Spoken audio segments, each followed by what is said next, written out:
Welcome. Hello. Hey there. How are you? I'm doing well. How are you doing, Tim? Pretty good, thanks. Good. Glad to hear it. What's new with you? I just had a nice conversation with a reporter today. Wanted to know about my design process for a building that turned out well in Southern Pines. Oh, that's so cool. Yeah, they seem to be celebrating their save, their historic save. Oh, can you say more about that? Yeah, I have been helping a community about an hour south of me in Southern Pines give a new life to a building that is 80 years old, and it's been restored. It was about a 2-year long project, and turned out better than expected. And the community there is really excited about it. And they were, I think, when this school called Moore Montessori Community School purchased the old county school property, the whole complex. It's like over 100,000 heated square feet, maybe 5 buildings, including this beautiful gymnasium. And yeah, one of the buildings was just renovated, their first fixer-upper, and it was quite a list of repairs. And I even did some of the labor on it myself during the construction. And yeah, it was a big community affair. And like people were literally pulling money out of their savings account and investing it in their community. That's how much they cared about this. Yes. Wow. Yes. And so like the school got a new name after some of the donors, classrooms got names. People were very serious about investing in their community. They cared. Yes, they care very much.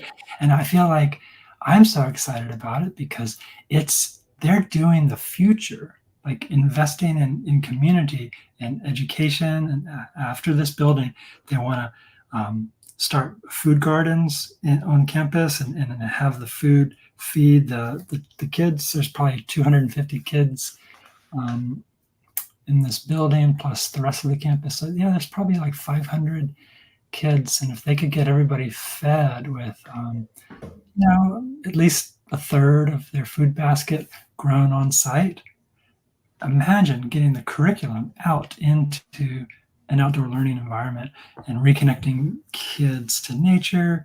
I feel like that's the future, is helping each other with all of our basic human needs, including education and food and all of the skills sharing that could go on, like sort of learning together, like we're doing here virtually, but they're doing there with real spaces.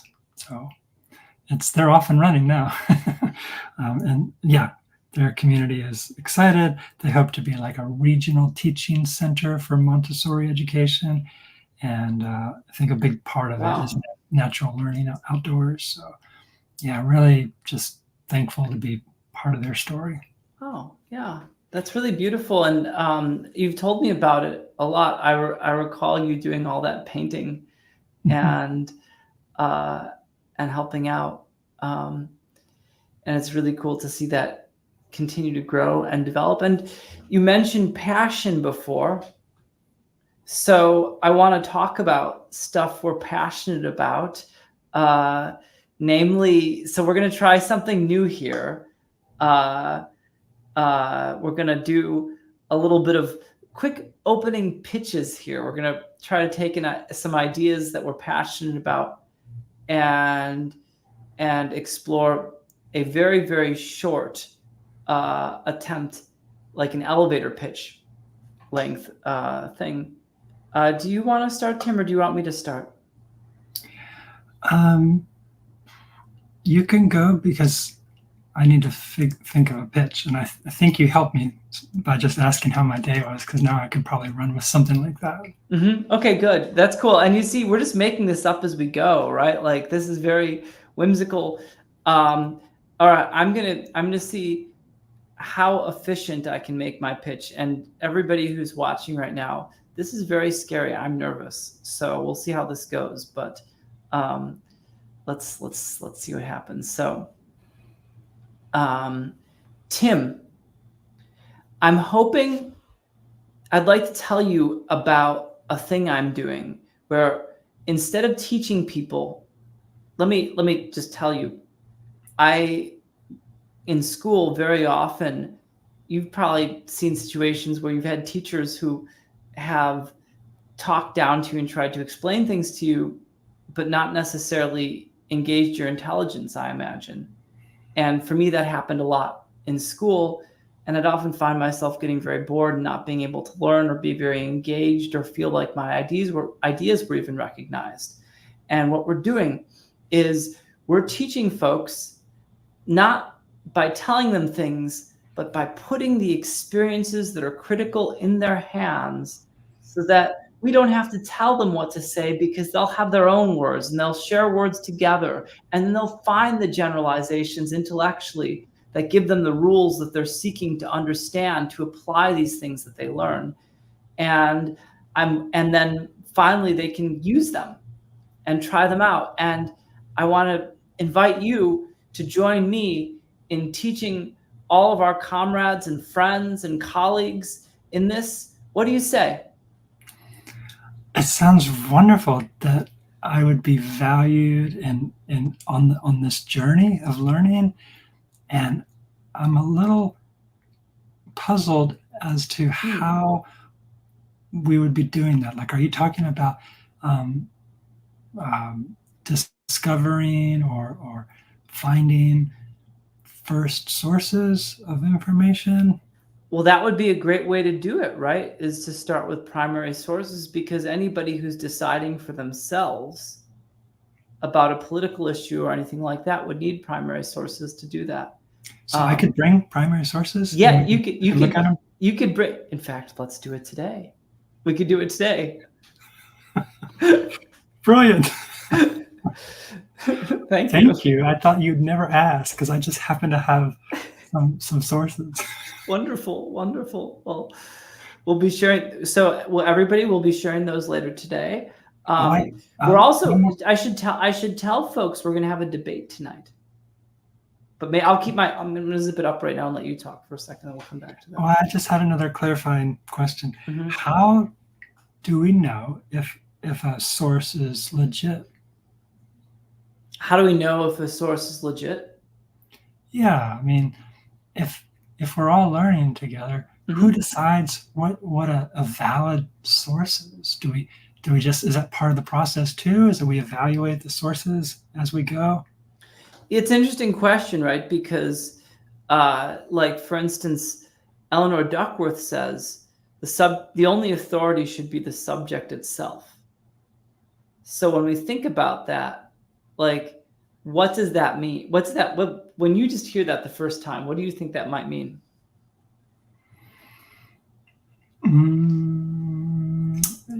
I guess it depends on the topic, but like, if I'm reading a source and it's making sense intuitively, there's probably a level of trust that comes inherent or in the intuition. Sort of, it sits in a kind of way that seems authentic. But then I see. Maybe some sources you can tell, or you get the sense that they are not bringing, the quotes or. So you're thinking about like for instance, different characteristics that you might see in a source to appraise that source as a more valuable source or as a less valuable source. Yeah. And right. It's self-evident. So in that sense, you could use that as a way to ask, right? Is this really the subject, or is this somebody in the press masquerading as the subject? That's kind of an interesting way. I hadn't thought of that before. And how would we know? How would we know? Yeah, how would we know? Does it corroborate with other sources? Do we build like a reinforcing Yeah, network how do of we yeah, how do we good? know? Yeah. And for folks coming in, we're talking about how do we know a source is a valid source and not a phony source? I think that's a good way to say it maybe. Yeah, if we just take our learning curve, or at least my learning curve in the last 8 months on Gaza, I have to say I was kind of disoriented at first. And then the longer we looked at it, remember we needed to look at the maps. At least Mhm. I needed to look Yeah, at that was yeah, like, yeah. like who is the settler occupier, where and when did this happen? And just all of these basic, trying to frame up the story is it's a process. Yeah, yeah.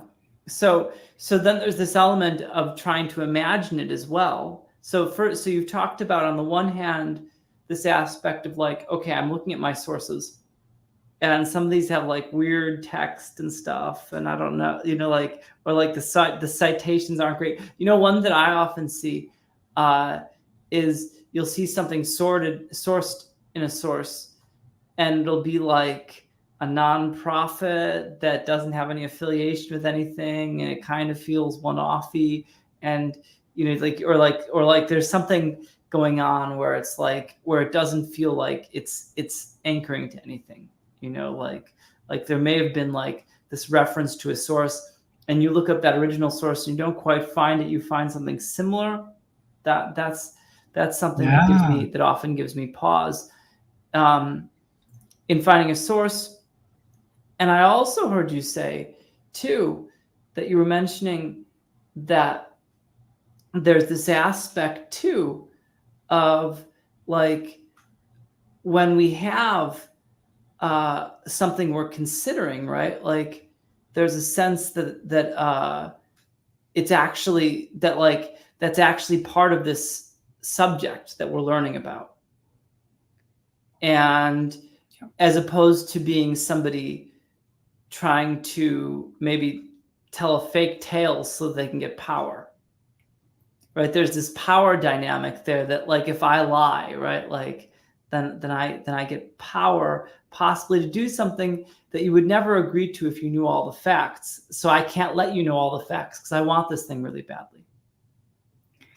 yeah. I think that I can remember times where there was this sense of transparency from in the source, where like the person telling the story has an anchor in that field, like has the experience, has been doing the work, and so their words are built upon years of experience, and you can feel that in their language. They have expertise, and they have a Yes, track record as an grounded. expert consistently, and it's not like, like, it would be somebody who's an architect who sold somebody a house that fell on them, right? Uh, that wouldn't be like, you might be an architect, and you might have graduated from school, but are you a good one? Not you, but Or is it a good building? Like, do you yeah, want to yeah. Is actually it live is there? it even, Yeah. I mean, I'm giving us an easy example to tear down, but So on the other end of the extreme, I remember being asked for commentary on an advertisement that was part of a campaign on Earth Day, the last Earth Day mhm. in Washington, D.C.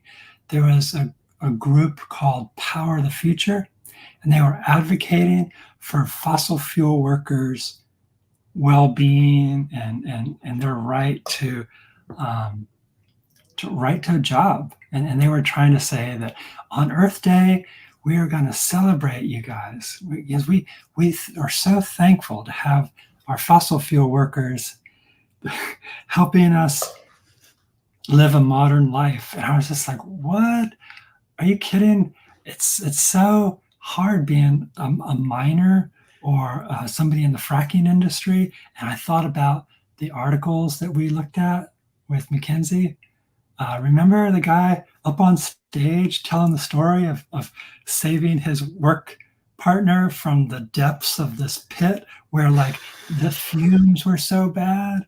And so I remembered that story, and I looked at our primary evidence resources, and I found it, and I grabbed it, and I sent it as an example as part of my feedback. My comment was, if you really cared about fossil fuel workers, then why don't you advocate for improvements in working conditions, safe working conditions, or better pay, or some kind of like, working improvements, rather than celebrating them with these false like campaigns. So for you, like I could smell something. That like it's like in Amity and Prosperity, they talk about in Amity and Prosperity about how the Range Resources, the big fracking company in West Virginia, would go to the county fair and like put in a lot of money to the community, put a lot of money into the community in something that was like a fundamental community pillar. So they'd weasel their way into the community, and they had all these commercials where they had like the guy playing guitar, and he was a beautiful guitar player, but he played guitar, and they got him to frack on his land. They gave him some money, and so he plays in the commercial and makes this music. Nobody knew it was going to be so bad. You're talking about that kind of thing. Yeah. Now, are you ready to make a pitch? Yeah, I'll just kind of go off of the conversation I had with the magazine reporter who was doing the story on the school. Yeah. Oh, and for folks in the audience, we're doing some elevator pitches. If you have an elevator pitch that you want to do, feel free to say hi. Oh, hey, Kevin's here. Welcome, Kevin. Nice to see you. Glad to have you here. Feel free, by the way, as you're going through this is an interactive learning space. And actually folks can come and even in shows, you can even come beforehand, help us plan the show and be a part of it if you come early. But really glad to have you here. And feel free to type stuff in the chat, share what you notice. Tim, are you ready for so we're going to have some elevator pitches. We're going to have a debate today. We're going to be talking about getting money out of politics, and we're going to debate about that in a little bit, but we're just doing some elevator pitches. And if folks in the audience want to do elevator pitches too, feel free to put your pitches in the chat too. If you have something you want to pitch and you want help with it, we'll even help you with it. Thanks. Okay. So this one is a call to our better angels in our communities. Why is it that the cost of a piece of fruit or vegetable costs more when it's grown down the street than what's comes from around the world, from other regions of the world at our major grocery stores down the block? We have been subject to this global economic system where community know-how and solutions that grow from place has been exported to a larger system that profits a few at the expense of our commonwealth of health. And I feel like if we could do anything to regain our commonwealth of health, it would be to turn to 5 ecological design principles. And it sounds like a mouthful, but I just finished a school renovation project based on the 5 principles. And yeah, I would say the first one is solutions grow from place. And it was taking this existing building and looking at what worked and what didn't work and clarifying. And yeah, that's my elevator pitch. Would you be interested in learning about these 5 ecological design principles? Because they work across any field. Because they're principles, they're adaptable and malleable to be applied to any problem or any designing of any system. I was just giving the example for a building renovation, but you could do these same principles to grow food locally and start a community food system. You could do a clothing, sort of a local clothing recycling and swap kind of system, healthcare. Yeah, anything you can So design. yeah, so I'm hearing that what you're pitching here is these universal design principles, including, for instance, starting from the place and letting the design emerge from the place. Is that right? Yeah, I'm intrigued. I'm intrigued, Tim. I'm intrigued. All right, it's the keys to the castle. I'm telling you, you'll love it. So okay. So that was cool. Do folks in the audience or anybody want to share anything you noticed about Tim's pitch here? I can say one thing I noticed was that you had kind of like a couple of sections, and actually when you got to your pitch, it was very fast. Like I was actually a little bit surprised, because I thought, okay, wait, is there going to be a little bit more preamble here? And then you went right to it, and I didn't expect that. What are some other things people notice? While waiting for folks to say things that they noticed in the speech, Kevin says, like to hear more. Cool. Yes. Oh, yeah. Okay. All right. So this is cool. This is cool. And Kevin, by the way, if you've got something, if there's a pitch you're practicing, we're just pitching here for fun at the beginning of the show, and we're going to get to some stuff on campaign finance reform. But if there's anything you want to practice in the chat to pitch, be our guest. And you can come on the show and I mean, there's room for three. Yeah, if you want to come on, you're welcome to step on. But does he need to have like a link? Let me actually I'll send out the link. So is there anything, Tim, that you're trying to improve in your speech? Is there anything you're hoping to work on that you're thinking about? Putting myself in the shoes of the audience, like connecting with the audience before I start, giving them the elevator's pitch. It would be maybe I'm always curious about how to start with like you started yours with, I'm feeling nervous. You're showing some vulnerability. I feel like that draws in a little empathy from whoever your audience is. Maybe I could have started with a different question, like, who here has ever wondered what ecology is, right? Because just to say that word. Oh, so you're thinking about the hook. Yeah, like, or some connection. Because right, like, because an elevator, right? You have to draw folks in.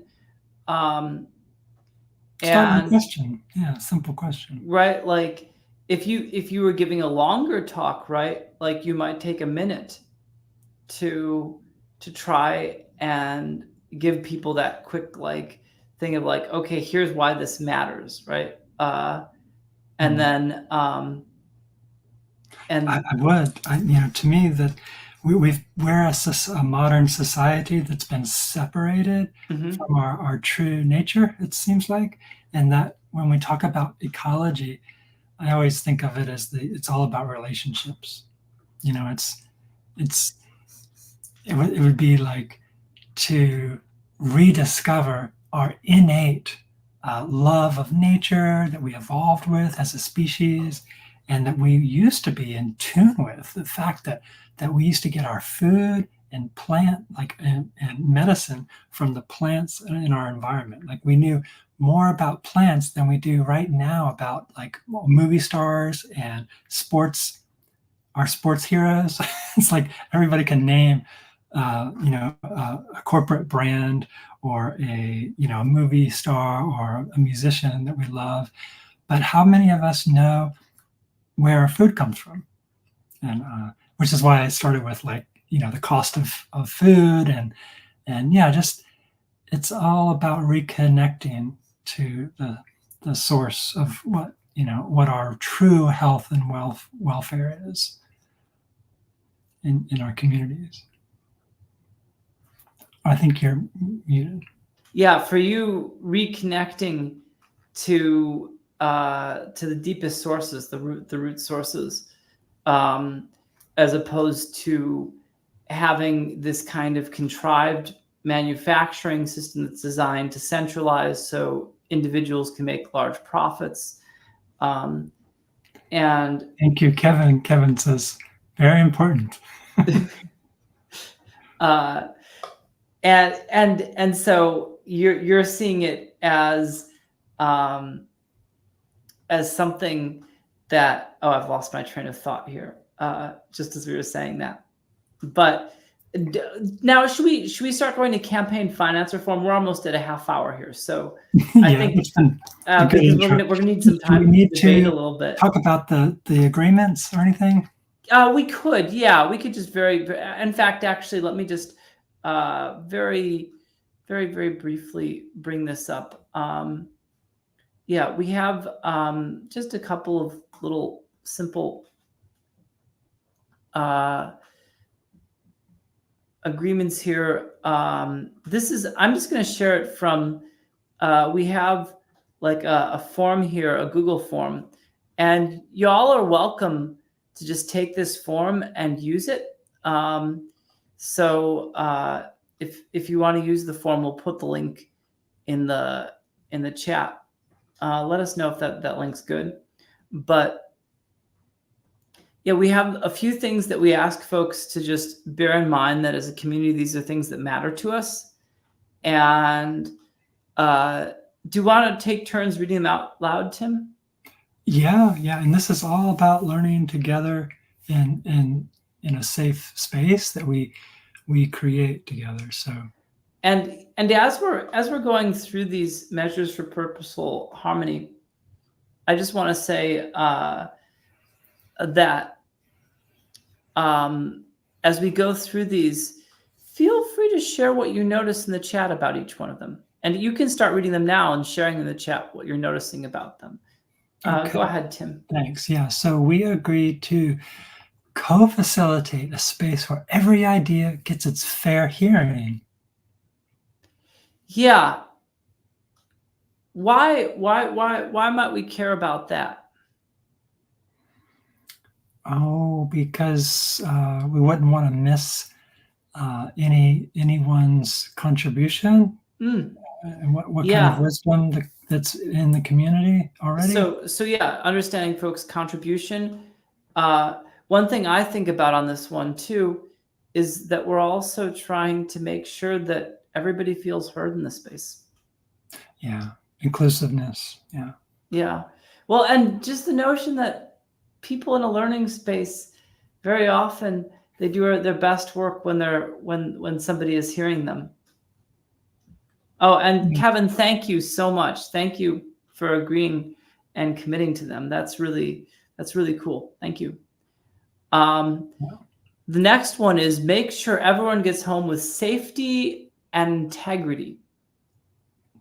That's got to be the most profound one of them all. It's like that can apply up and down the scale of life. And I mean, who could argue with that, right?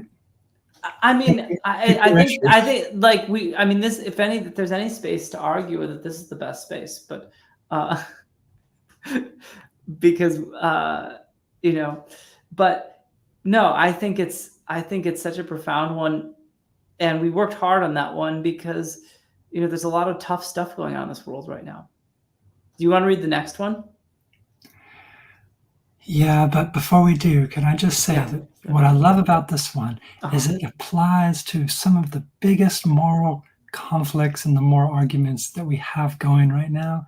And I would just mention that when I learned that we've got a huge disconnect between the mainstream media and the stories they're sharing from Gaza versus the information on social medias that's coming from Gaza, like directly. There's this huge gap, and I just realized that, oh my gosh, things are really complicated. But the idea of everybody getting home safely means that it's not for one side or the other side of that conflict, but for everybody to get home safely with integrity. So from the river to the sea, all of a sudden makes clear what like this one line is talking about. That the Palestinians and Israelis, Jewish people who used to be there for eons, living safely with integrity, we want to bring that back. It's not about one side winning or the other. Yeah. It's a way to. It kind of goes into the next one in a sense, right? Okay, so yeah, working together, not violently. Thank you. Exactly. And Kevin says you work for everybody's liberation. Yes. At the end of the day, we're all just helping each other get home safely. Yeah. And we don't have a move. That's I think one of the things. Well, I'm going to say this and get off of it, but that's one of the things in the movement that I think we do the worst, is that a lot of people have bad experiences and then they exit. Yeah, we could be in more supportive, mutual appreciation and aid and support mode. Yeah, definitely. The next one. Do you want to read the next one? Yeah, sure. Call each other in as much as possible. What do you mean by calling each other in? Because I've heard of calling each other out. Yeah. Well, like calling out right now would be like, Tim, you asked too many questions. I don't know if you asked too many questions, but like if you, sorry, yeah, right. Feel bad. As opposed to saying, Tim, I'm noticing you're asking a lot of questions. Tell me more about that. Or I know you to be a curious person. And right now you're asking a lot of questions, even though we have to keep moving. Yeah. And then there's also, so I think that's, yeah, exactly. So it's a lot of times a call-in is described as a calling out with love. And we want to try to make a space. This may not be the way that we are in political spaces. You might be in a space where there's people who are fascists and you can't be nice to them. But in this space, we're trying to listen to each other and we're trying to hear each other and we're trying to connect. Yep. And if somebody comes into this space and wants to filibuster the conversation, we can help them get home safely with integrity by working with them and giving them opportunities. But if that doesn't work, then we can give them an opportunity to come back later. And that's another dimension too. We want to make sure that this is a space that's nice for people. Yeah.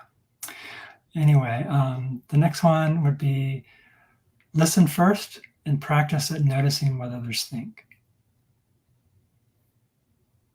So I heard you say, Tim, that we should be listening to each other first and practicing it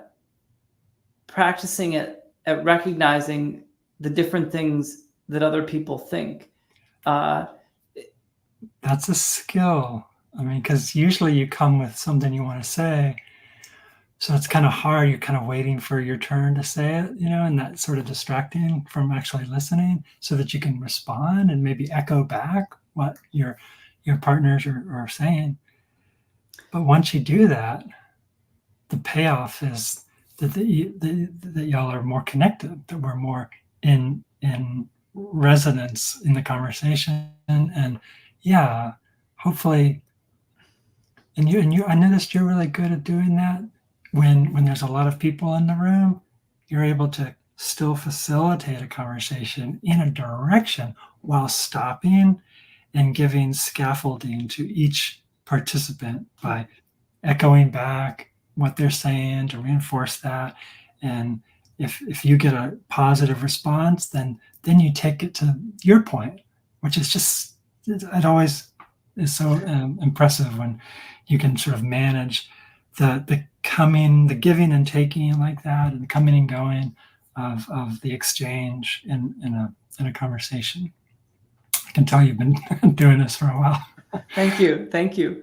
So that's why we call it a practice, because I'm still practicing that. So it's really hard for me to. And that's why we offer grace. Exactly.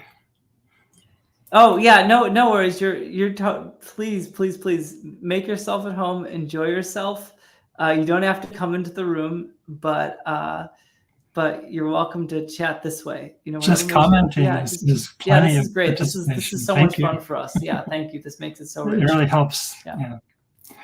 And last one, not least, is just be ready that someone may make strong arguments against any position. So don't take it personally. That's why we're here. We're here to challenge each other and help each other get to like our better stories and arguments and all that. You're welcome. Yeah, you're welcome. I think about John Stuart Mill, that John Stuart Mill talked about how if you really know something well, you need to be able to know the other side's best argument, or then you don't really know it that well. How can you really believe something if you don't know the opposition's best opposing argument? So yeah, so thank you everyone for agreeing to these. And it's a lot of fun doing this. Now we want to jump in a little bit. Go ahead, Tim. Yeah, I was just settling in for the arc of tonight's topics. I think we picked a few based on some feedback to the forum. Yeah, and we picked a couple based on the feedback and based on the interests of the people planning with us tonight. And so, is this the forum? Is like if you scroll down? Yeah, so this is actually the forum. So next time, for folks who are just coming here, you can fill this out. This is the same one is going to be good next time. And so on this form, you can see we've got different newspaper articles and sources and web resources. You can suggest stuff to us and we'll add more. We will also what you can do here too is if there's something you like, you can check it and it actually gets added to your favorite articles and stuff that you're interested in. So you can pick stuff in here to check off. Right now it's sort of like a survey form. Yeah. And you fill out your interest and then push submit, and then your name gets added to the survey results. Yeah. And it stacks up the results for us. And we've got all kinds of topics in here, and you can suggest other things for us to add to. So the topics are Palestine conflict, Israeli Hamas going on. Yeah. It's all human rights related. So there's human rights in Gaza, human rights in the environment. What else? Yeah, and we've got getting money in politics. But you can add anything to this. Yeah. But let's take a look now. Should we take a look now at the campaign finance reform stuff that we were thinking about tonight? Maybe. And, yeah. So the other day, this is in our group Flock Fishing, which anybody who wants to join that, we do it on we do that on Signal and you can join us, and we watch C-SPAN together, and we call in. First thing in the morning. Yeah, Yeah. it's the Washington, C-SPAN's got the Washington Journal at, what is it, 8 7 a.m. Eastern. Yeah, 7 a.m. Eastern. 7 your time in Chicago. 6 a.m. my time. Is it really? Yeah, it's 7 Eastern. Oh, it does start at 7. Okay, yeah. I usually don't. Do they have guests come on that early, or is it mostly? No. Usually, I mean, every once in a while they have somebody from like the newspapers and things like Bloomberg or like.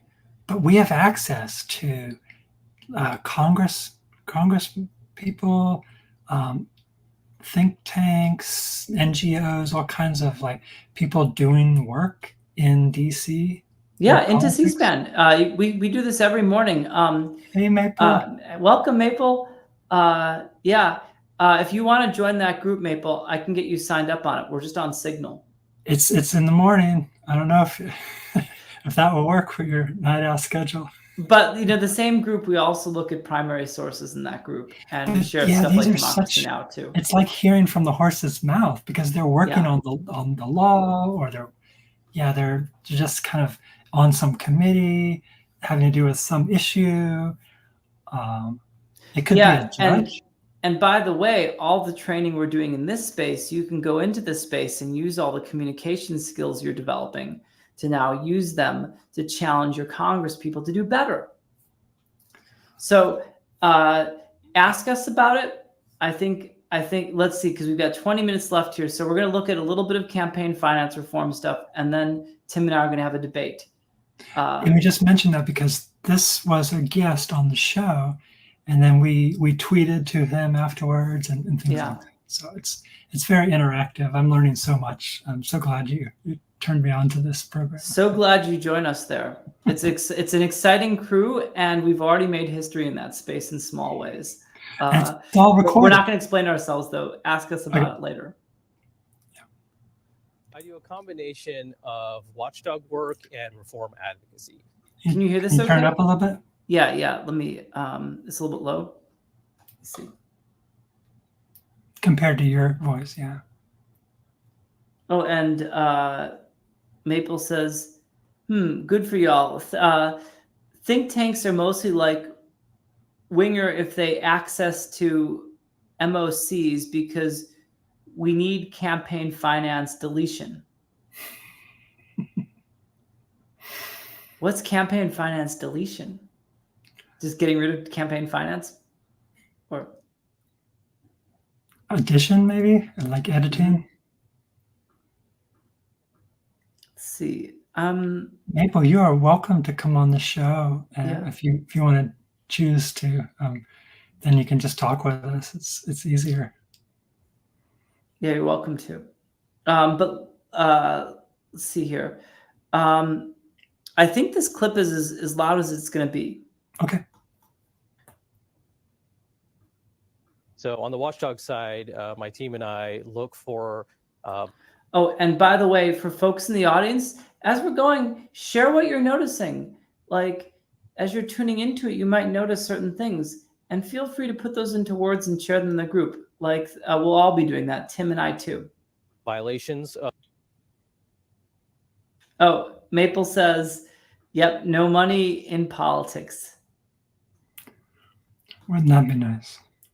What a world that would be. So yeah, share what you notice in this clip. We're going to play a little bit, and then we're going to pause, and then we'll share a little bit more about what we notice. Of the federal campaign finance laws, and we file complaints, often with the Federal Election Commission or other regulators as appropriate, and urging that these regulators enforce the law. And on the reform side, where we see areas of campaign finance law that could be stronger or potential gaps, we try to identify those and work with members of Congress to essentially fill those gaps and make sure the laws are stronger. When we're talking campaign finance, all of a sudden there becomes lots of different kinds.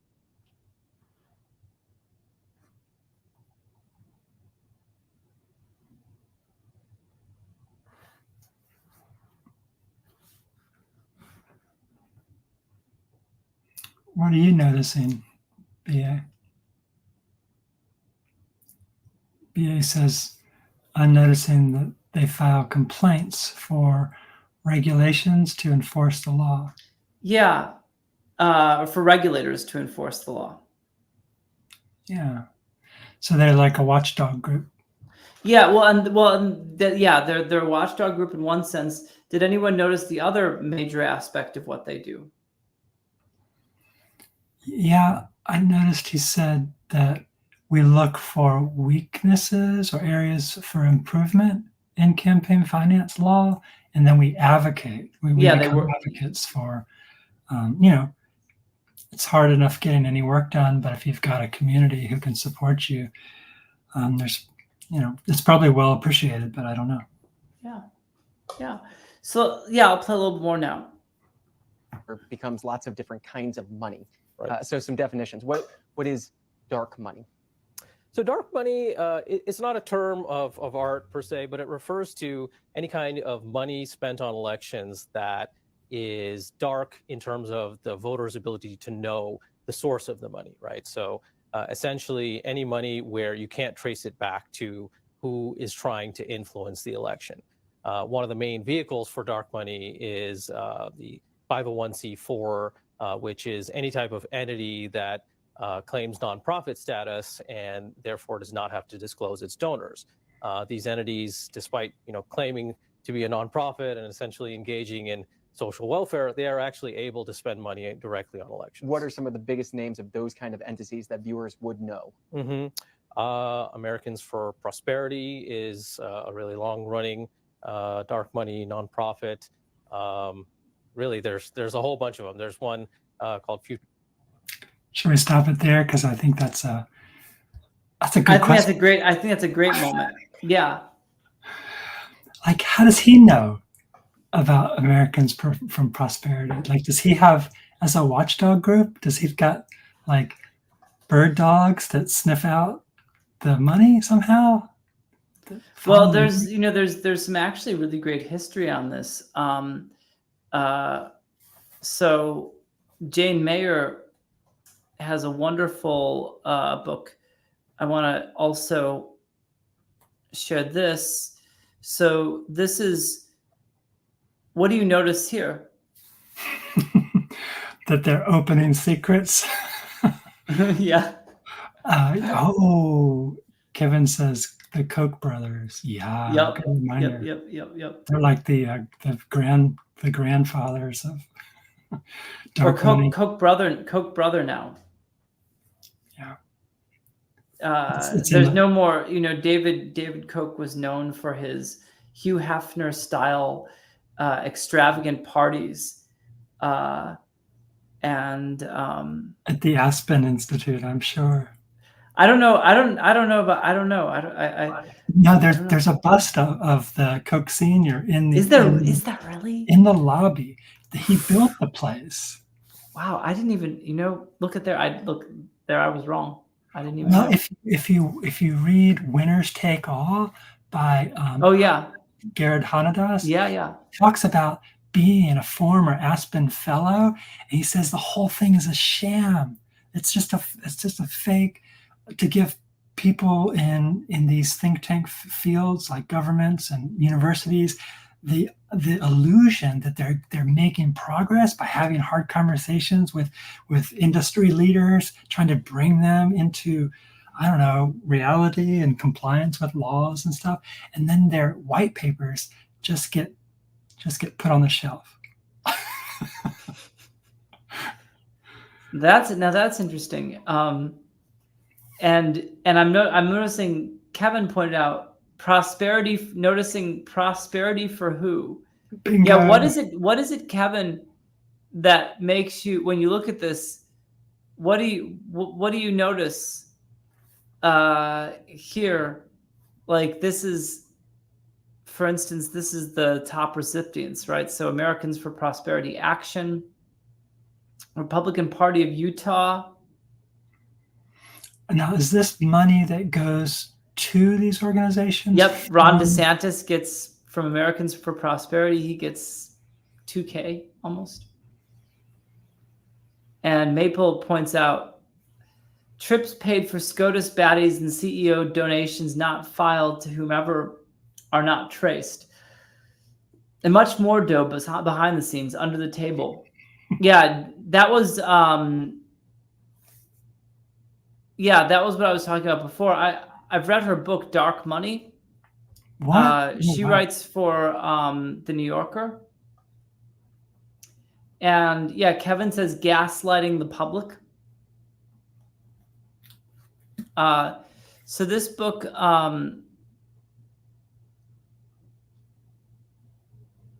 is now kind of considered a modern classic.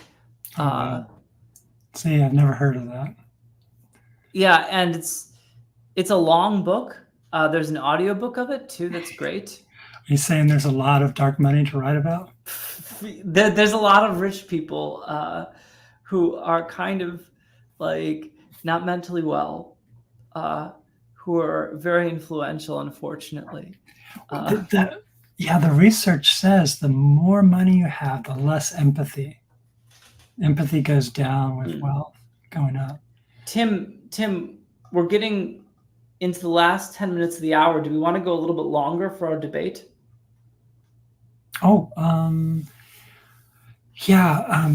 After the definition of dark money, do we want to cover anything else, or like go? Yeah, maybe we want to look at. So this is Jane Mayer's book, Dark Money. Thank you. I'm gonna put a link to this in the chat. And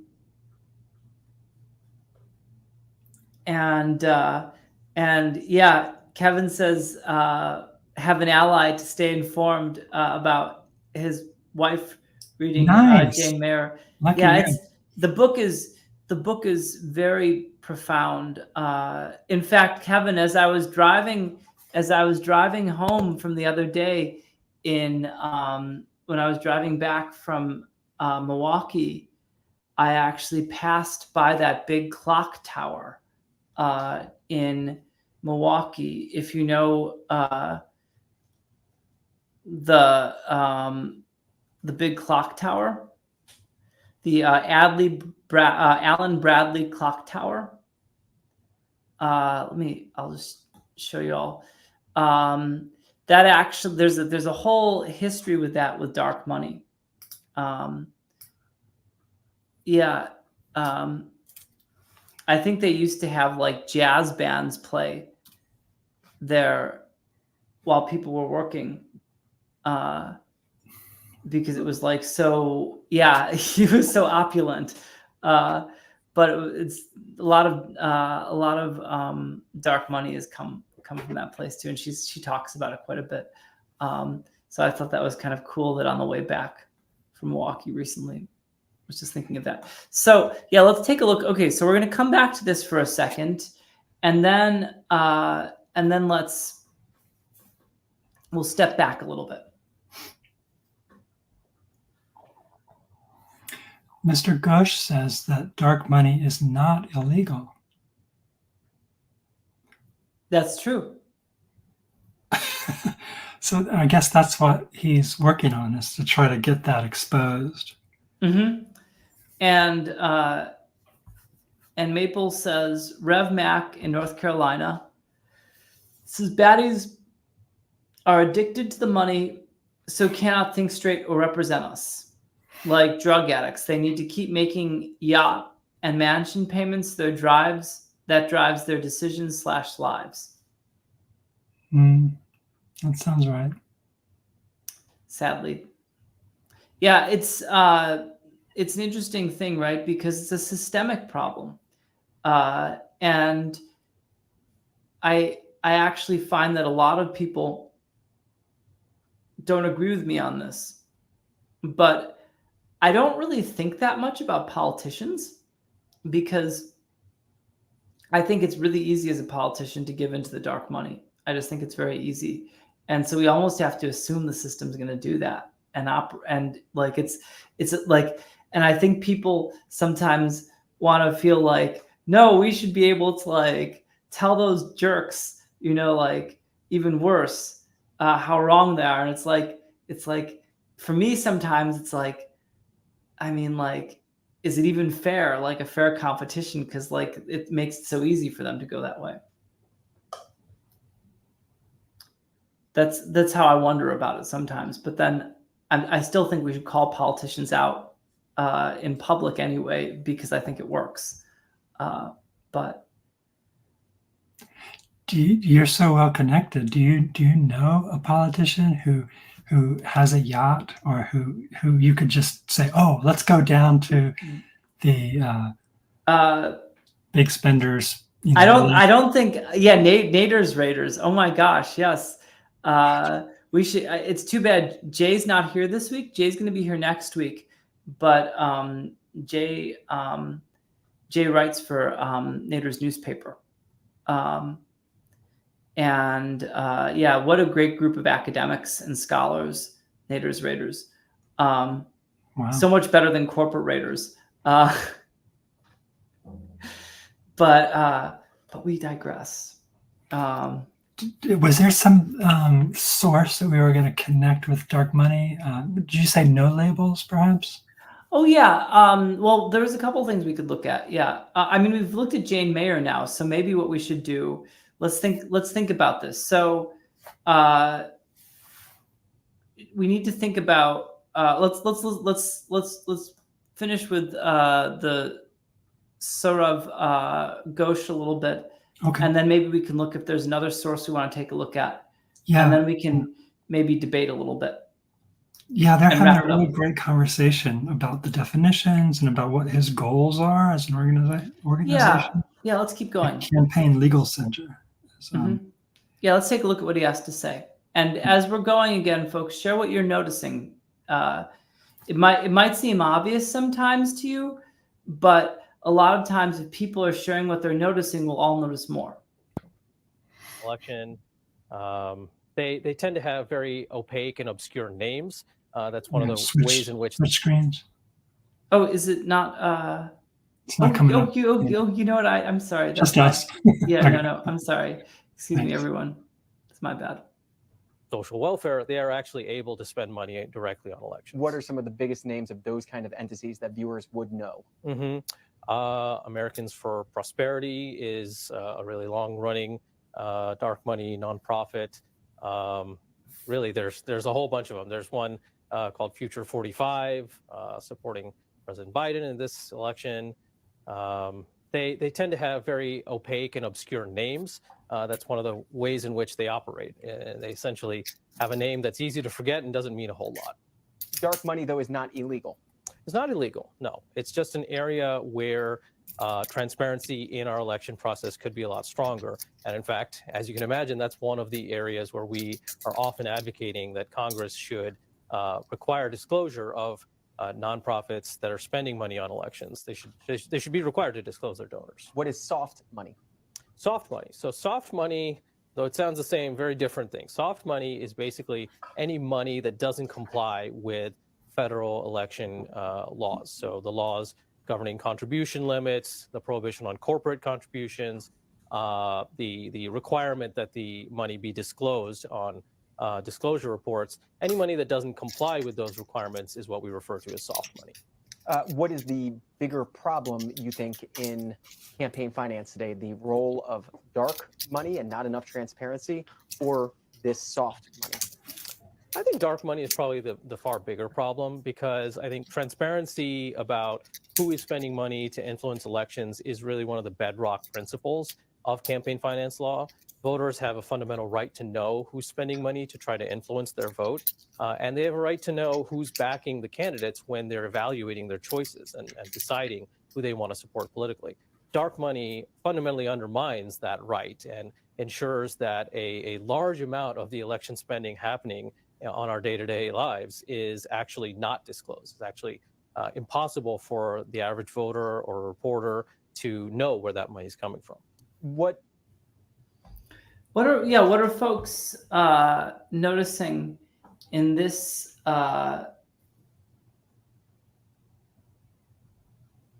case?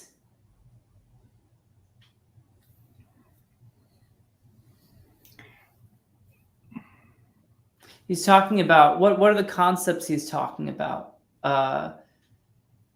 and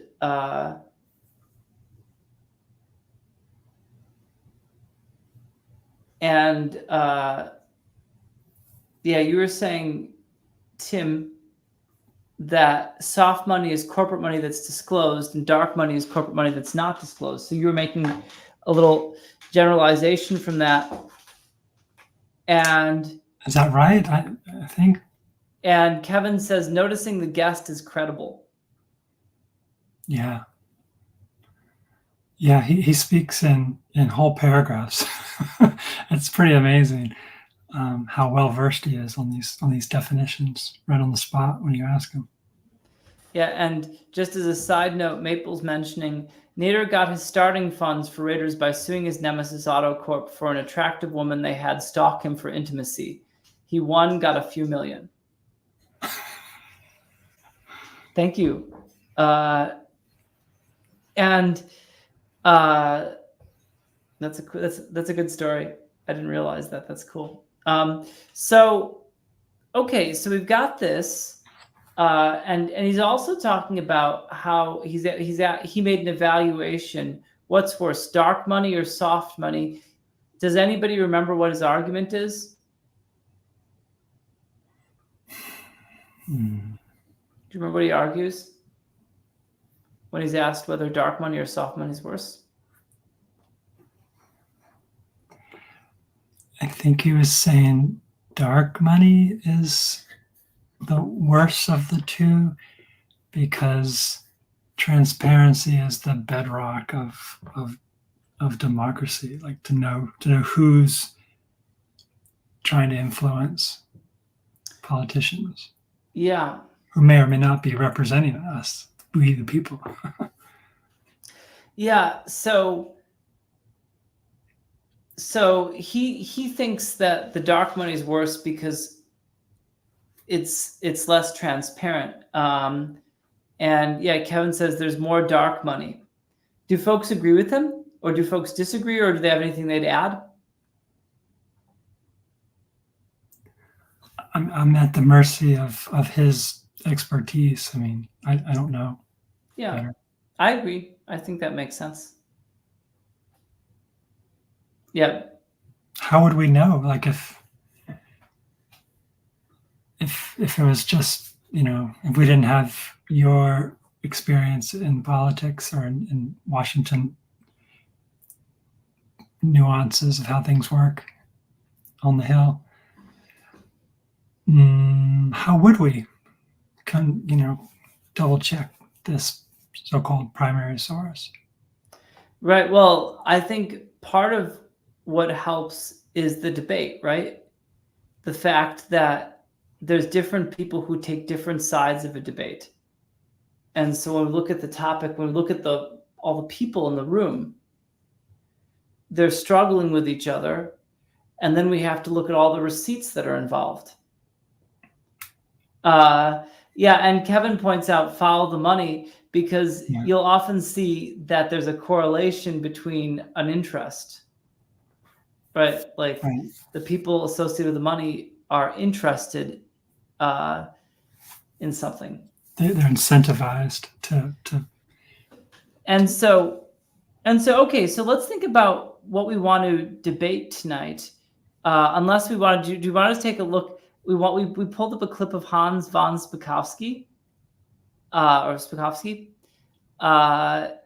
so I think just very briefly, maybe we can play a little bit of this, and then we'll get to a debate. If everybody doesn't throw fruit at us, I don't know. This is a human rights group, so I'm gonna play this though. Do you want to? Oh, sorry. Give a little context for Von? Yeah, I should point. Yeah, so we should point out Hans. This is the Committee on House Administration, and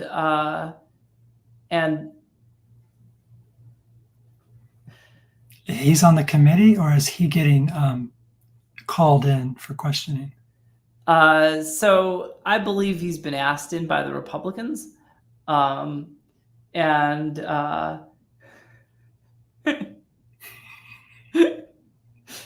well, that's true. You make a great point there. Maybe there's a benefit to that. And so he's a fellow at the Heritage Foundation. I think he's Heritage? Yeah, the Heritage. Did you say Heritage? Uh-huh. Who started the Heritage? Is that like a Koch brothers adventure? Well, I don't think so, but it's probably in dark money. That's a great question. That is a great question, genuinely.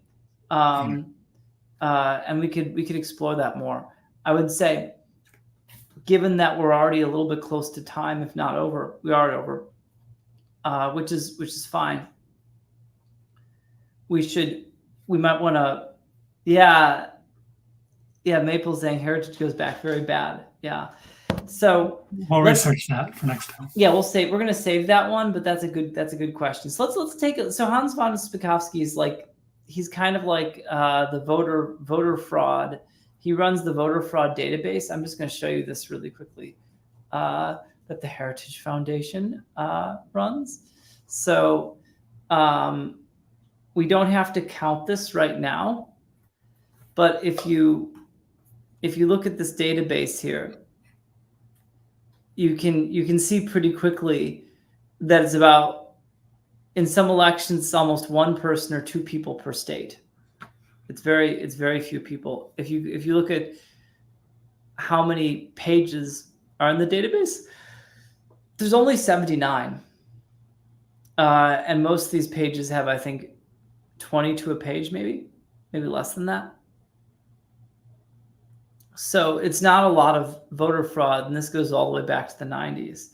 So you're looking at, since the 90s, very few instances of voter fraud, but he's the great expert of it. And Kevin points out, started by the religious right.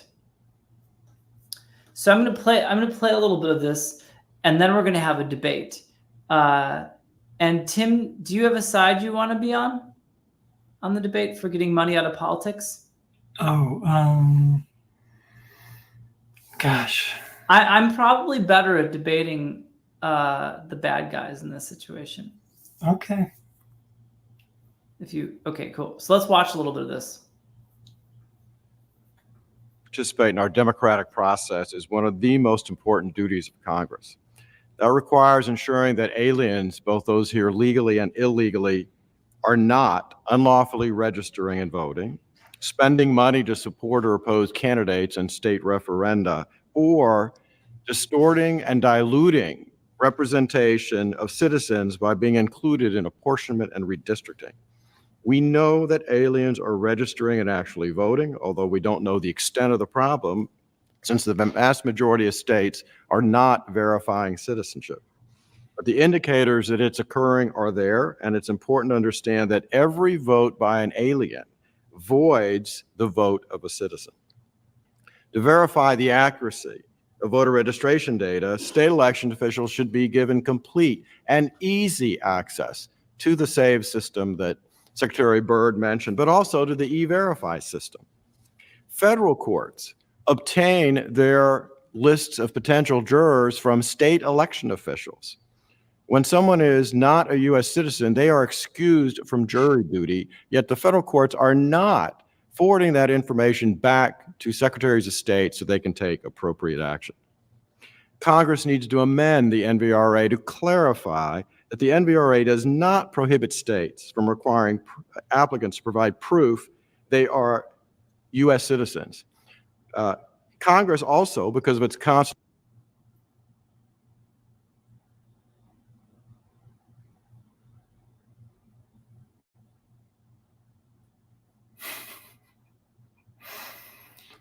Yeah.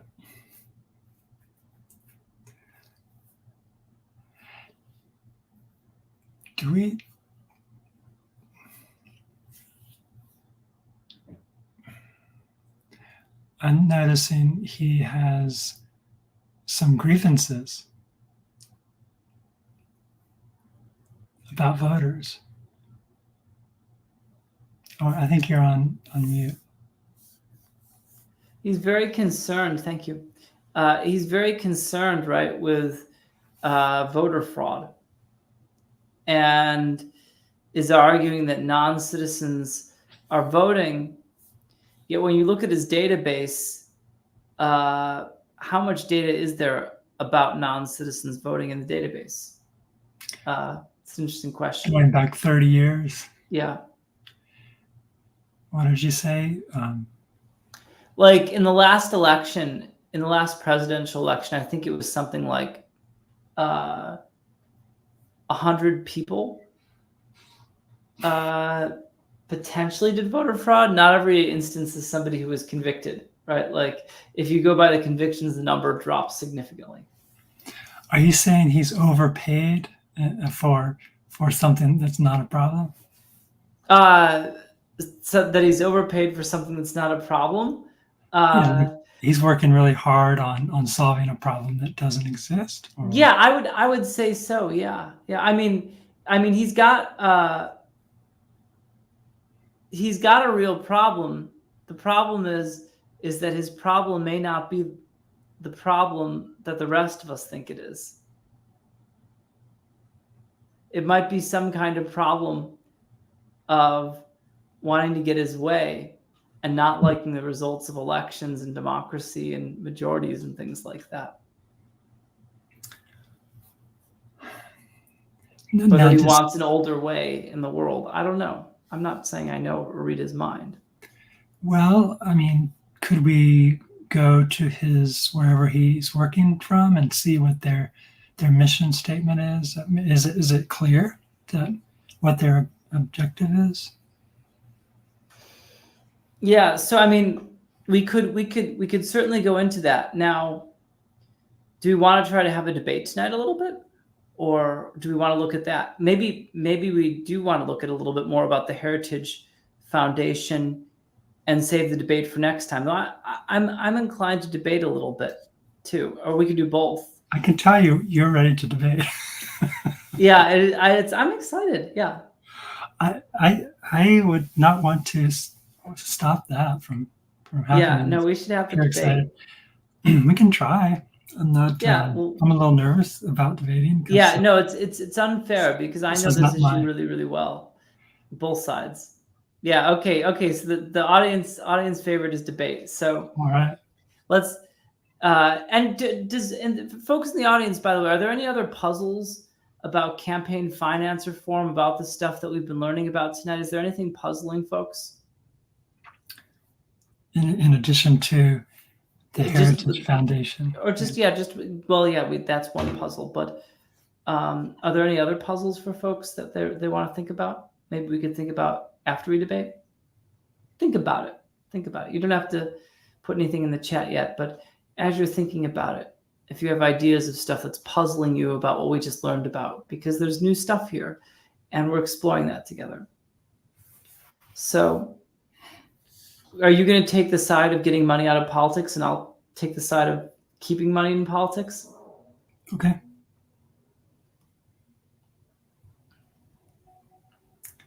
Where should we start?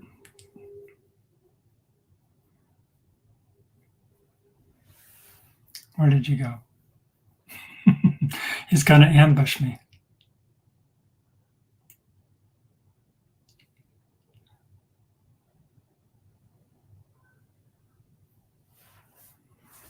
Sorry about that. There she is. Sorry about that. Is there like a question that we should be like pitching and then or doing some kind of elevator pitch for I would say the debate question is there should be money in politics, there should not be money in politics. Okay. I'm thinking that's the debate question. Do you want me to and look at existing policies elsewhere of no money allowed to be spent, only debates, issues, government, U.S. paid access to that. So Maple's ready to debate already. Maple, you're welcome to come in and debate for getting money out of politics. Yeah. I can try to represent the team, but well, this will be fun. This is gonna be fun. And it's mean, but I'll argue against myself afterwards if I have to. But But okay, so do you want me to do the opening statement? Or do Okay. you want to do the opening statement? Your call. I don't care. I could go either way. Okay, you can do the first opening statement, or do okay. you want me to? Yeah, you go for it. I'll go. Okay. To get money out of politics or not to get money out of politics? That's the question, right? Well, we have a nation of over 300 million people, and half of them are struggling to eke out an existence in this economy where the difference between having sufficiency and a dignified life and not is so broad, and the gap is widening always. Have you seen the homelessness on the streets? I mean, just in all of our cities, the cost of living is crazy obnoxious, in the cost of just basic essentials like healthcare and insurance and food is going up.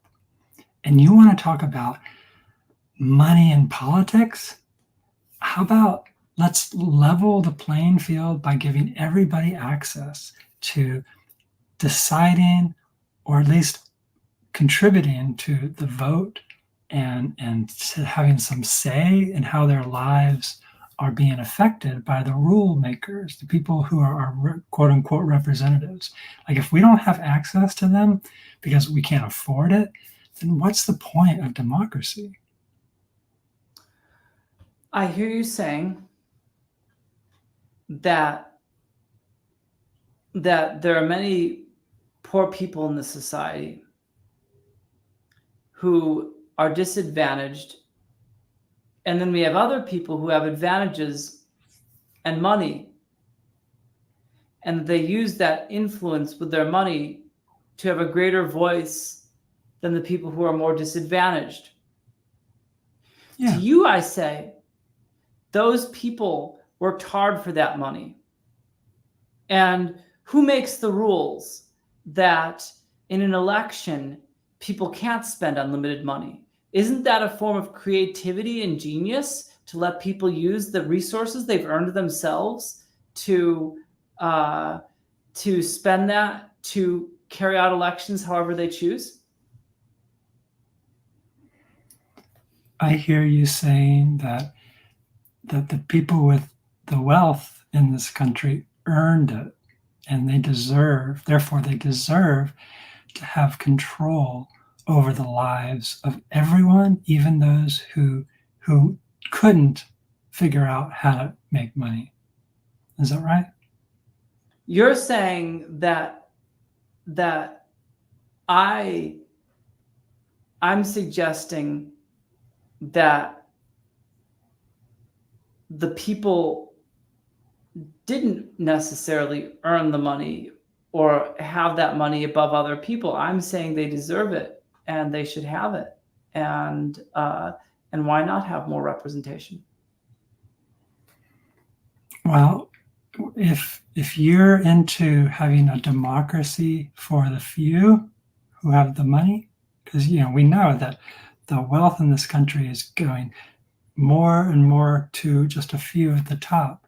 So if that's your idea of a democracy, it's just those folks who have ownership in the vast resources of this country, they're not willing to share, and they want to make decisions for the majority of people, then I would like to debate you on that. Is that what you're saying?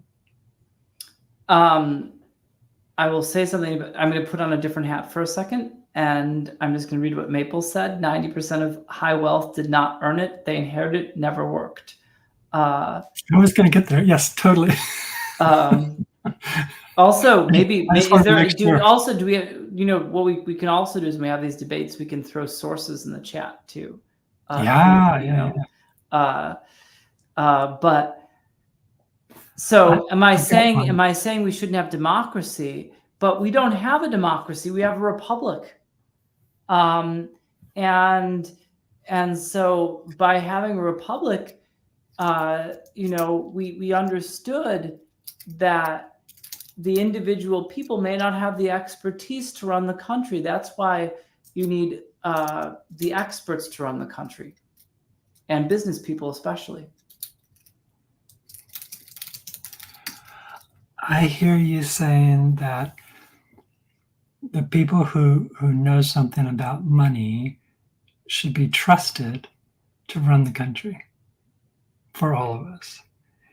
And I would like to say that's exactly what the founding fathers chose to have when they were debating in the Constitutional Convention.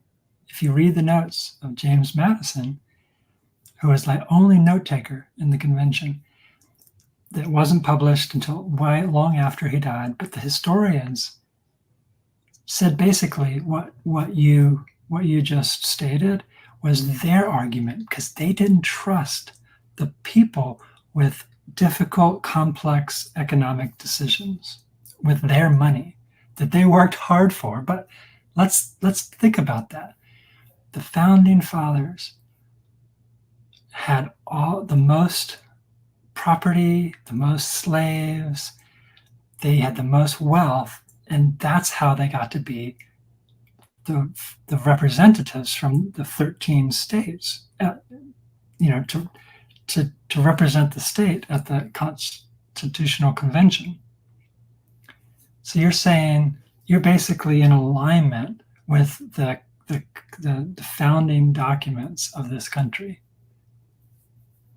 because they wrote the Constitution where they were sort of divvying up the powers of. And so you're saying that's wrong. You're saying that's yes, wrong. They're all the chief genocide plunderers of this. That's our origin story, right?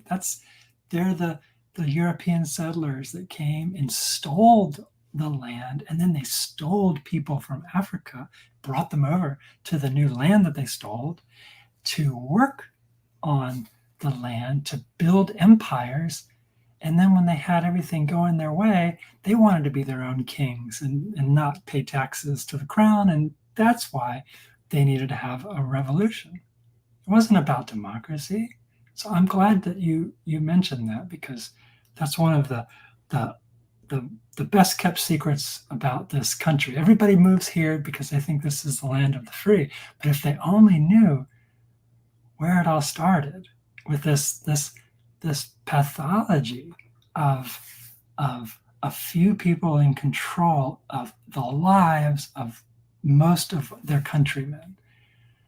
And they said things like, yeah, well, commoners are very gullible. They're easy to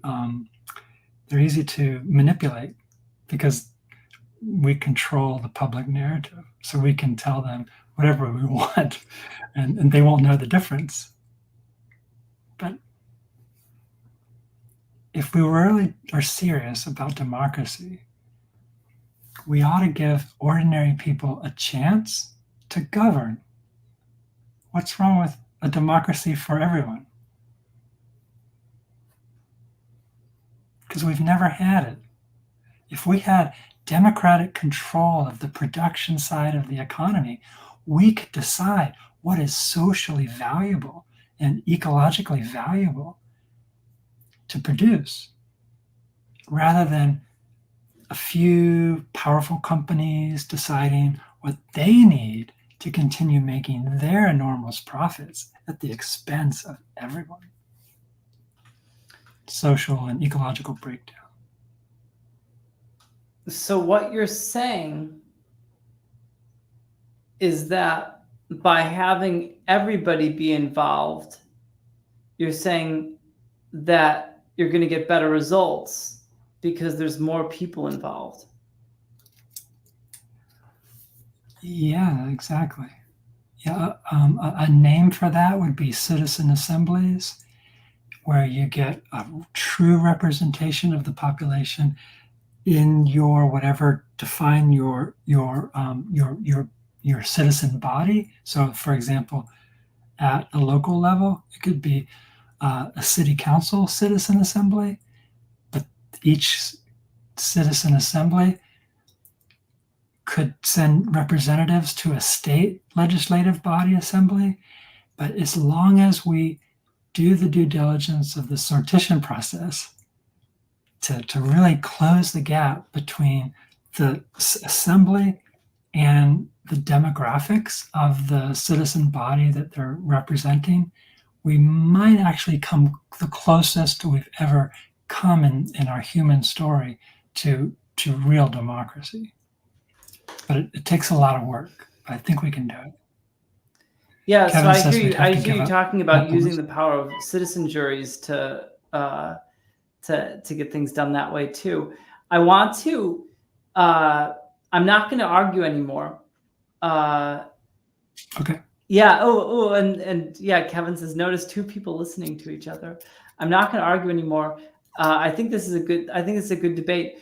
And one thing that I want to start doing in our debates that I think would be a really helpful thing is pausing more in the debates and gaming out some of the arguments, because sometimes the audience would have ideas of how we can debate too. And we should work that in a little bit. Yeah. Like make it a debate lab, as it were. Yes, thank you. Yeah. Yeah, how was that for you? It was scary. Yeah, I suppose I was kind of scary there, because thank you for leading me and setting me up for success. Yeah, well, yeah, I know. I didn't. I think I didn't put it on like ultra hard mode, but I put it on like medium hard, I think.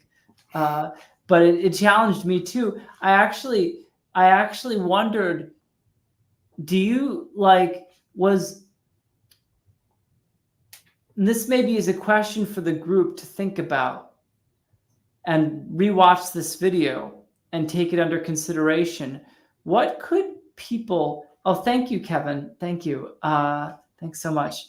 What do people think that we could have asked each other that would have really made it hard for each other?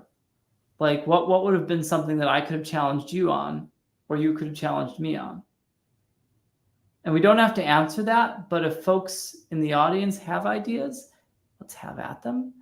If you don't, that's okay too. We can share about it in the future. Maybe we'll make a little post on Twitter or on Instagram showing some of that passage.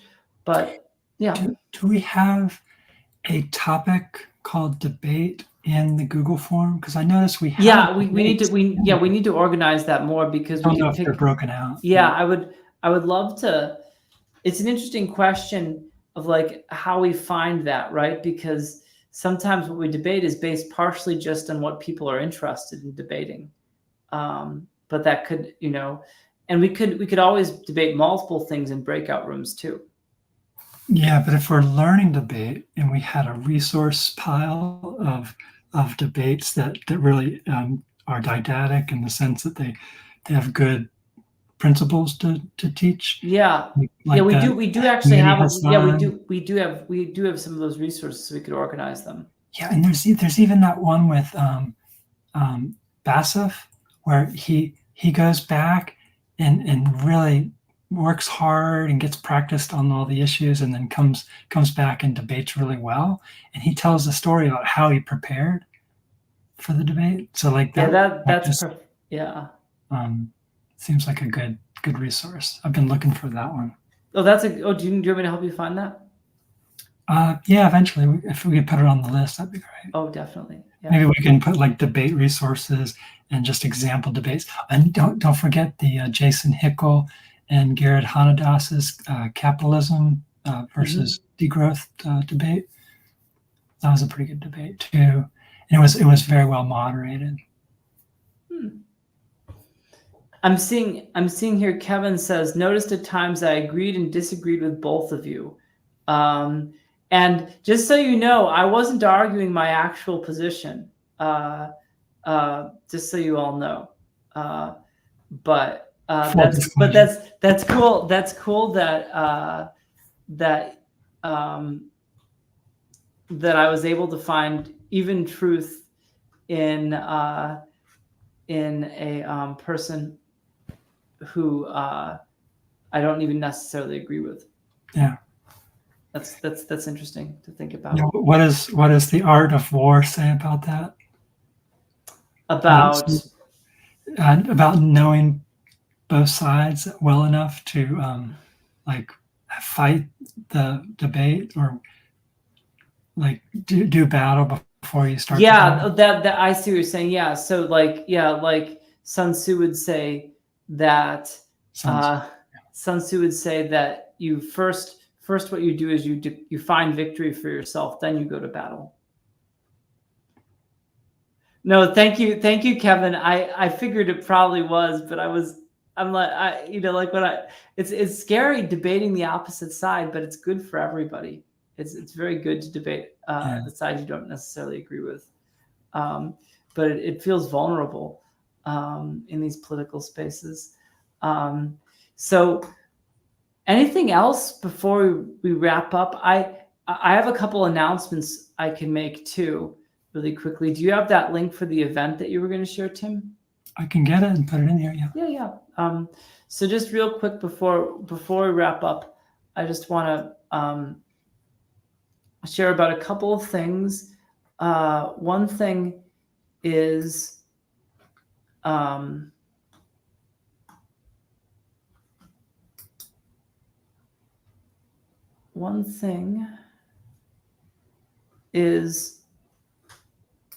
oh, thanks so much. Yeah, Kevin, feel free to come on and join us sometime. We'd love to have you on here. This is our website, codewhatever.us. We put updated events on here. I'll be updating this again in a sec. And this work we do, we're a nonprofit. So if folks feel inspired, feel free to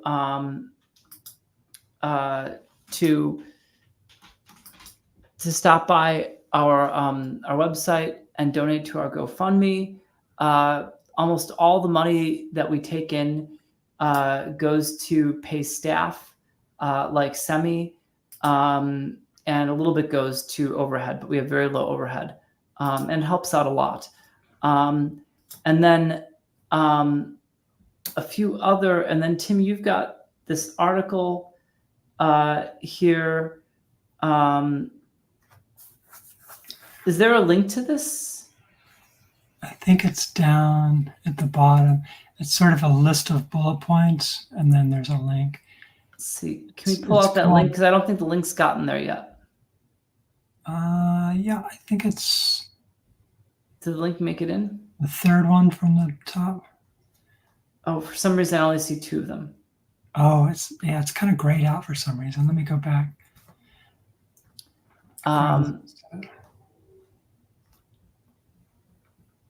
But yeah, otherwise, as far as announcements, while Tim's getting that together, this Sunday, we're going to be hosting a group. We're not going to be necessarily, we might live stream. We're probably not going to live stream, but we'll be, this Sunday, we'll be hosting another pitch-in like this at 9:30 a.m. Central, and folks can drop in. Oh, and then tomorrow, I should point out that tomorrow at 7 p.m. Central, we'll be hosting a open code lab. Let me show you. Yeah, we're going to be hosting an open code lab, and our open code lab,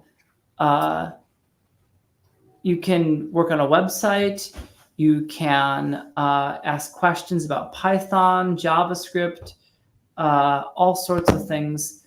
So feel free to stop by and join us for an open code lab. We'll having one on Thursday this week and Thursday next week.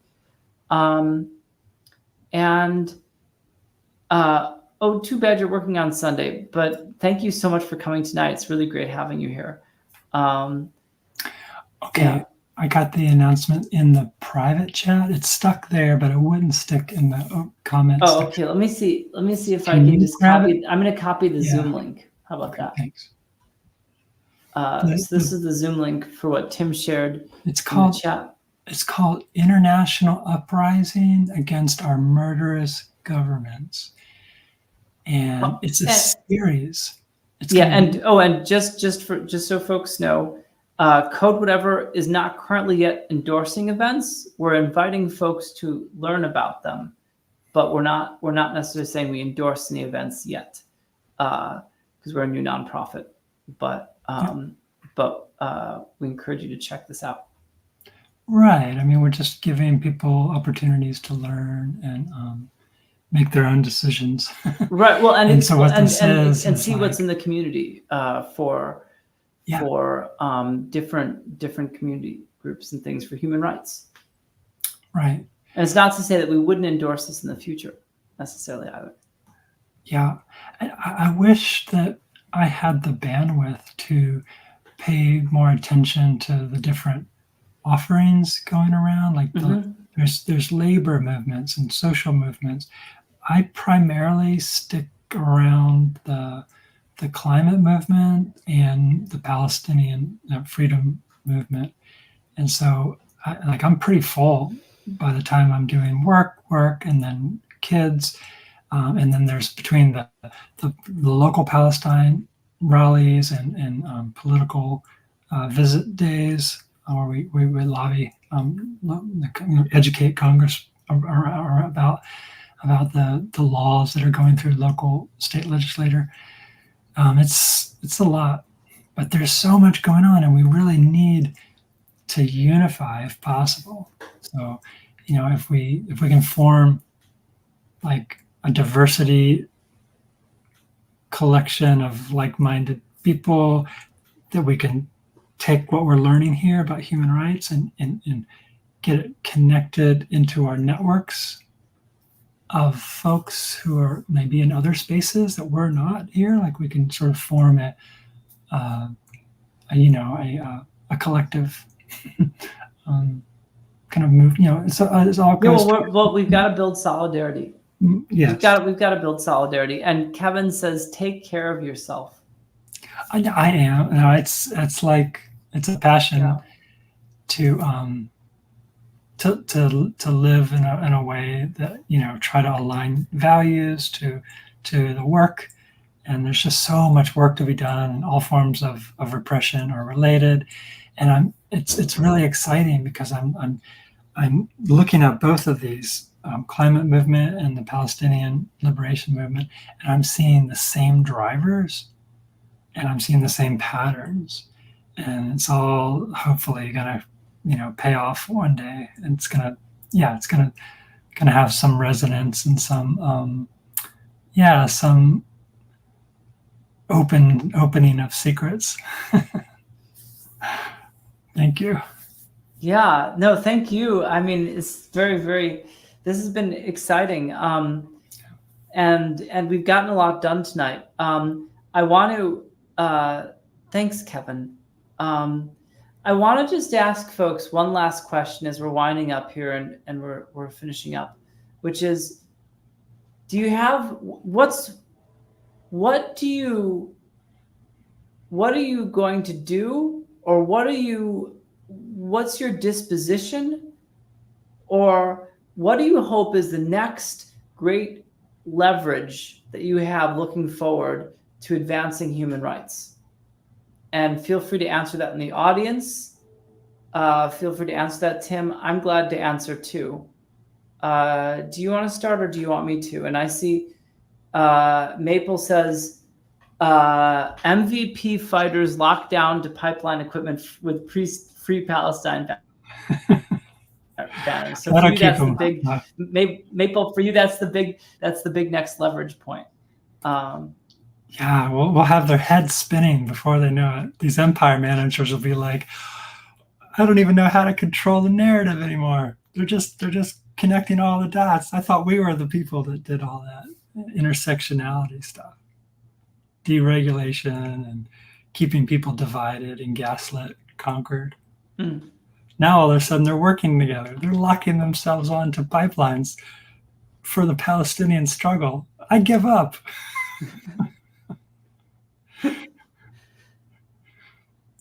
being an empire manager is no fun when everybody's got a phone with social media, and we can use that to unite in solidarity and show up in emergency roadblocks. And yeah, I see a future where everybody's power is in the street, in solidarity and helping each other out, and that leads to like a constant local economy that gets built because we just say no to letting the global economic system work by taking matters into our own hands. And we're just need to get organized.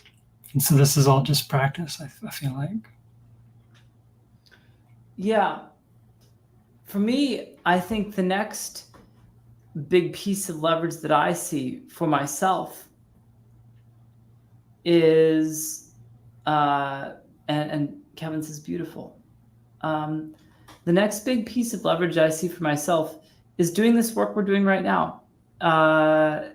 And we've been working on the website a lot, simplifying things, making it so that it's easier and more automated.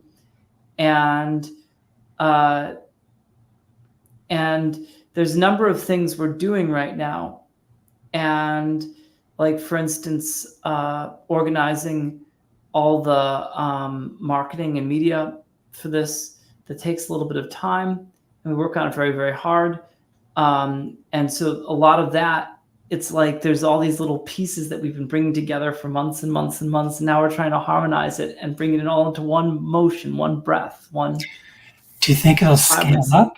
Yeah. Does it scale? Well, so here's the piece that's crucial to the scaling right now, is that, so the next big, so today, let's say we had 20 people this weekend. On Saturday, I think we had something like 12 RSVPs, or Sunday. And so we had a lot of people. And the cool thing is that because we have these forums, people are putting down the things they're interested in. So we can have lots of breakout rooms and other facilitators in other rooms. The question is, will we train facilitators fast enough? And we're prepared to do that. I think the hardest thing is going to be if we have a lot of demand, if we have a lot of demand and there's a lot of people who are asking for our help, there may be a period where we have to let people in slowly because we may have raised less money than we need to support that many people and scale it up, which it's not a big problem, but it does mean that we might find ourselves in a position where there's like a slowdown, just because even though we've got a good plan, we don't. There may be a point where there's so many people asking for help that it becomes problematic. But I do think it scales very well. And they have the recordings, so if people are joining us, and they can always tap into some of the previous shows and get caught up that way, maybe, get the feel for things, and then jump in next time. Yeah, well, I think part of it is it has to be kind of like a personal thing too.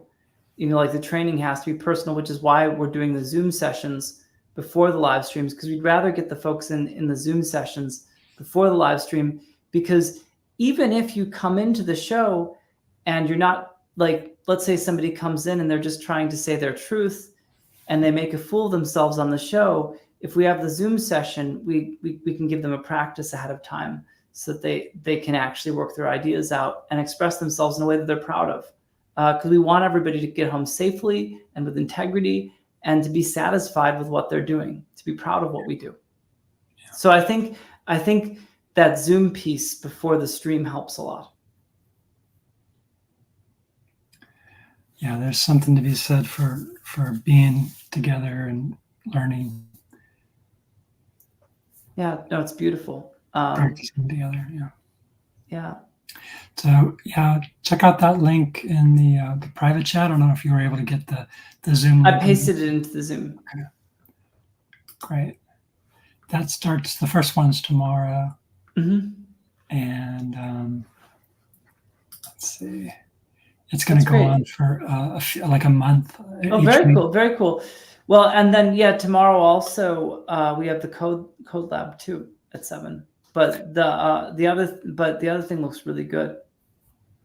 The sort of hard thing to realize is that like we are struggling to get this off the ground, but like what we're up against and who we're up against, they've been so well funded and so like staff organized and productive that they're just, you know, like it's hard to compete with that.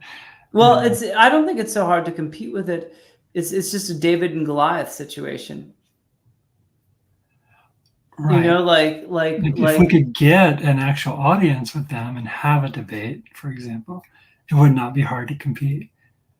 But just staying on topic and on point and in practice, like we're doing every week, twice a week, is the commitment.